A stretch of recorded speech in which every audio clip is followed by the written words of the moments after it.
It's Laura Eubanks of Design for Serenity, and it is day one groundbreaking in Carlsbad. We are doing a little backyard, and what you see before you now is 2 yards of amended topsoil and some black lava boulders. You can see we're moving the boulders with a wheelbarrow. The lava boulders aren't quite as heavy as granite.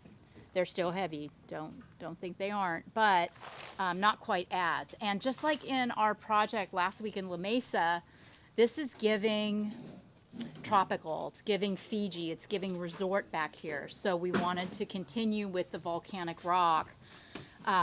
Check out these variegated attenuata that I got from a private grower, a backyard grower in Escondido.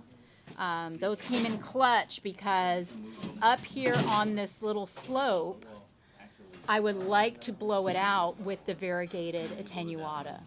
So between what's available at Oasis and what I got from my private grower, I think we're going to have much success. Now you'll note that we have mature giant bird of paradise in this garden already.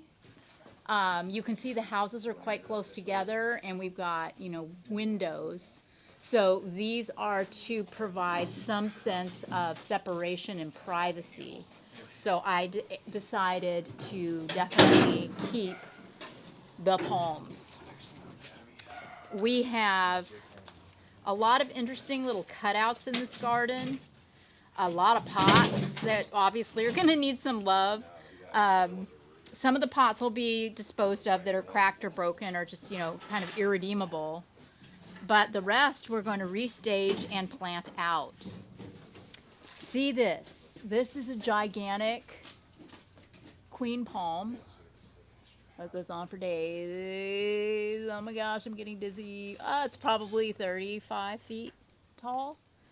And look at the tiny bed that it's in. Yeah, so there's no digging. There's zero digging in here.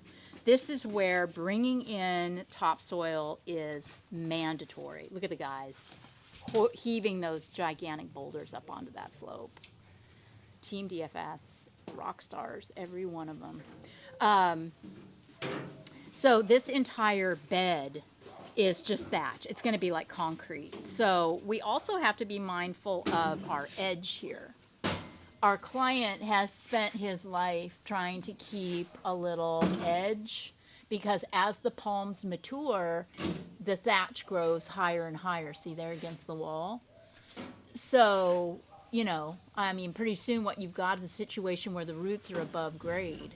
We want to avoid that. So he's done a great job of picking out this border. So we're going to do our best with topsoil, and we're going to plant the heck out of this, and it's going to be great. Huh, Kevy? Yay. So, that's that. Then there are other challenging areas, like, these little cutouts, little half-moon cutouts.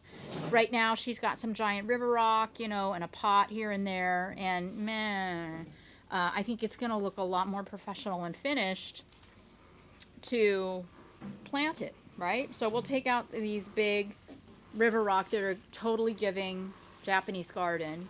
I don't know what I'll do with those, if I'll be able to work them in or not. Maybe. So, here's another example of a DIY solution. It's a small bed. What do I plant? Well, I don't know. I'll just put a pot. This is another bed that I feel strongly would benefit from a succulent planting. Then check this out. This is so cool. Her husband did this for her. I absolutely adore that bamboo screen.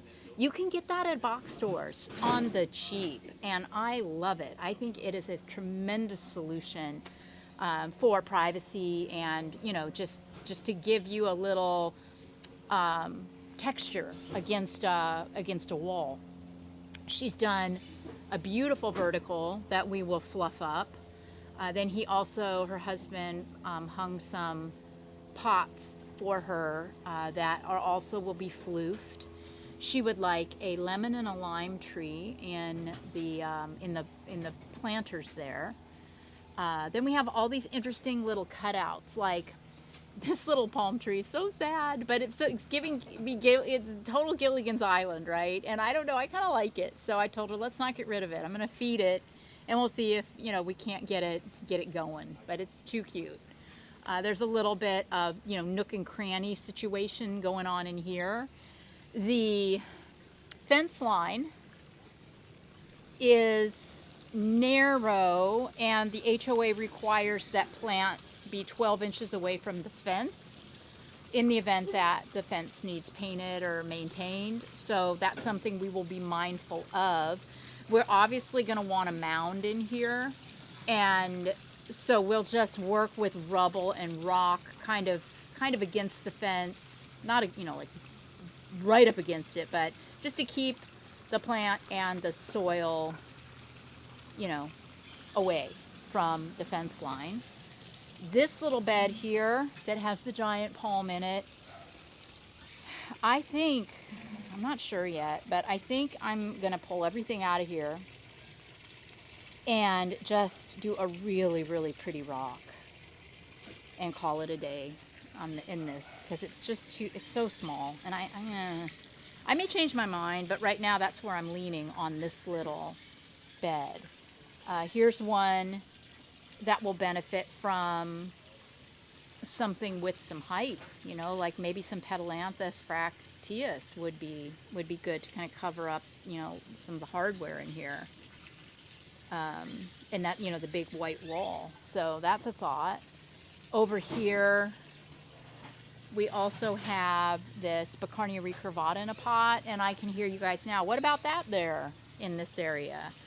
But you see this superhighway, we have a drain, we have sprinklers, piping, lights. There's just too much going on, I think, to support a Baccarnia and its gigantic foot. So I don't think that would be a good long-term solution. Here, as another bed, I think we should pull the rock out and get some succulents going in here. I really, really liked the little pygmy palms. So we'll be throwing soil down and underplanting in this area. Look at the apples on the apple tree, you guys. Check that out. Aren't those so cute? So obviously the apple tree lives. Then over here, Greg is working on a broken pipe. We discovered when he turned the irrigation on, it was leaking. And this is a labor of love for Greg, because see how this is right in between two very mature palms? So the thatch is unreal, and it'll take him a really long time to dig through there to get at that pipe. I think that I don't love the palms back here, because they are not providing anything. No privacy, no shade, they're telephone poles in the yard. I think that maybe I will recommend to the client that at some point we cut them down, hollow them out, and make planters out of them, like we've done in other yards. That would be the thing. Then over here, we have another really beautiful vertical that we will be fluffing up. And her kitchen window looks right out onto this. So how fun is that? Then she has her pool equipment over here, a really pretty little yellow jade that I want to keep that, and then take everything else out of this bed and just rock it, because there's, all the equipment. And then back here, we've got the little doggy tuola and her potager garden where she has her herbs and such. I want to ask her about this geranium. Maybe that should go, right? But yeah, we won't really be dealing with much, if anything, in there. And then this is her little potting station. Isn't this cute? And time permitting, I'll tidy this all up for her too. So cute, all of her little things that she's working on. So yeah, we've got our work cut out for us. We've got 3 days on this one. Today we will be moving soil and boulders and fixing and tweaking irrigation, checking lights to be sure they're functional, and just kind of the boring preliminary stuff before we really get heavily into the planting. So be sure and follow along. I'm sure many of you have yards that are like this, don't you?